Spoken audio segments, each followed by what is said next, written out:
ভিডিওটি হচ্ছে কালী পুজোর সময়কার। আমাদের এখানে রাজারহাটে মাঠটার নাম আমি ভুলে গেছি, তো সেখানে খুব বড় করে কালী পুজো হয়। আর দেখেছো কি সুন্দর থিম করে কিন্তু প্যান্ডেলটা করেছে, খুব সুন্দর লাইটিং দিয়েছিল, তো অনেক বড় করে প্যান্ডেলটা করেছে। তো আমি ভেতরে যখন ঢুকবো তোমাদের সাথে পুরোটাই শেয়ার করব। আর ছোট করে একটু মেলাও বসেছে, তার সাথে ছিল খাবারেরও স্টল আর স্টেজও করা হয়েছিল, সেখানে কিন্তু প্রোগ্রামও হচ্ছিল। আর আমরা যখন মেলা দেখে ঠাকুর দেখে প্যান্ডেল দেখে বেরোচ্ছিলাম তখন দেখলাম যে আমাদের সবার পরিচিত পার্থপ্রতিম দা, তো সে কিন্তু এসে এখানে গান করছিল, তো সেটাও তোমাদের সাথে আমি কিছুটা শেয়ার করব।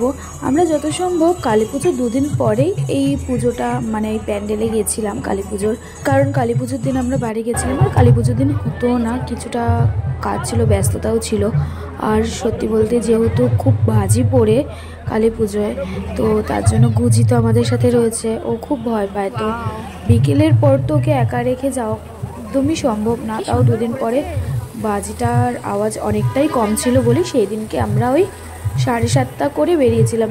যত সম্ভব এই ভিডিওটার ভাইফোঁটার দিনের হবে, তো যতদূর আমার মনে পড়ছে। আর তোমরা যারা আমার ডেলি ব্লগ দেখো তো তারা অনেকেই জানো যে আমার গলা একদমই খারাপ রয়েছে, যেহেতু আমার খুব কাশি হয়েছিল, তাই আমি ঠিক করে ভয়েস ওভার দিতেও পারছি না, তো তোমরা একটু অ্যাডজাস্ট করে নিও।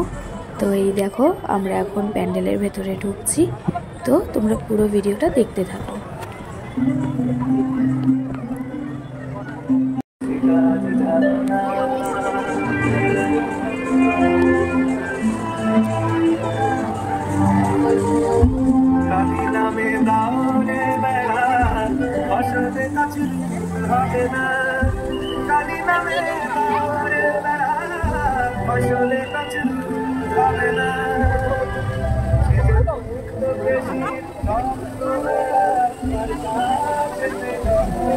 এটা গুহার মতো, গুহা দিয়ে আমরা যাচ্ছি, এখানে সব তুলো তুলো রেখেছে।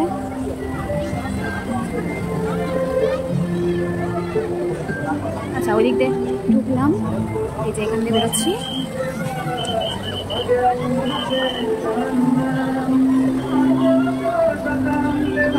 এই যে ট্রেন যাচ্ছে এখান থেকে।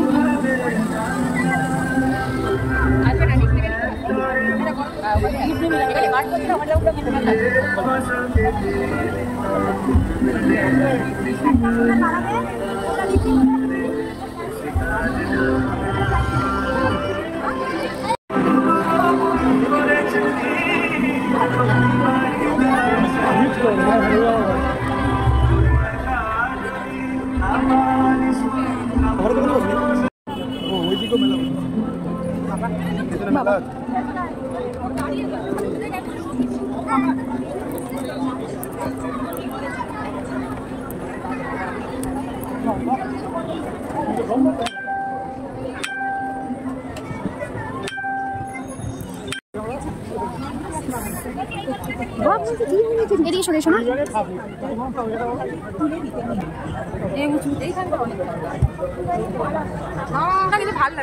পুরো প্যান্ডেলটা কিন্তু খুব সুন্দর করেছে, তো তোমরা দেখলেই।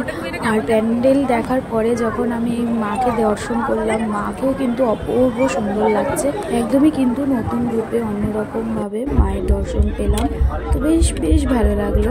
প্যান্ডেল থেকে বেরিয়েই একটু ছোটোখাটো মেলা বসেছিল বলে সেখানে টুকটাক কিছু জিনিস কিনলাম, মানে টুকটাক বলতে 2-3টে প্লেট কিনেছি আর গুজির জন্য খেলনা কিনেছি। আর বেরোনোর সময় ফুচকা দেখে ফুচকা খেতে ইচ্ছা হয়েছিল, তাই ফুচকা খেয়েছি। আর ফুচকাটা সেরকম ভালো বানায়নি বলে 10 টাকার ফুচকা খেয়েছি আমি, 10 টাকা 10 টাকা। তারপরে ওখান থেকে বেরিয়ে চা খেলাম, আর চা খেতে খেতেই একটা খুব চেনা পরিচিত গলার আওয়াজ পেলাম, সেটা হচ্ছে পার্থপ্রতিম দার, তাই কিছুক্ষণ দাঁড়িয়ে দাদার গান শুনে নিলাম আর একটু ভিডিও করে নিলাম। সব থেকে বেশি আনন্দ হচ্ছিল যে কলকাতাতে থেকেও আমি পার্থপ্রতিম দাকে লাইভ দেখলাম, গান শুনলাম, সেটাই আমার কাছে খুব আনন্দের ব্যাপার হচ্ছিল।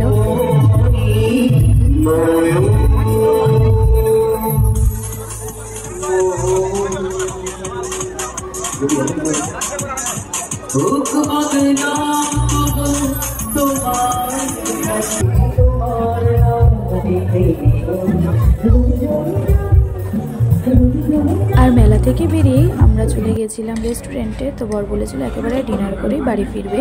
তো আজকের এই ভিডিওটা এখানেই শেষ করছি। তো চলো টাটা সবাইকে।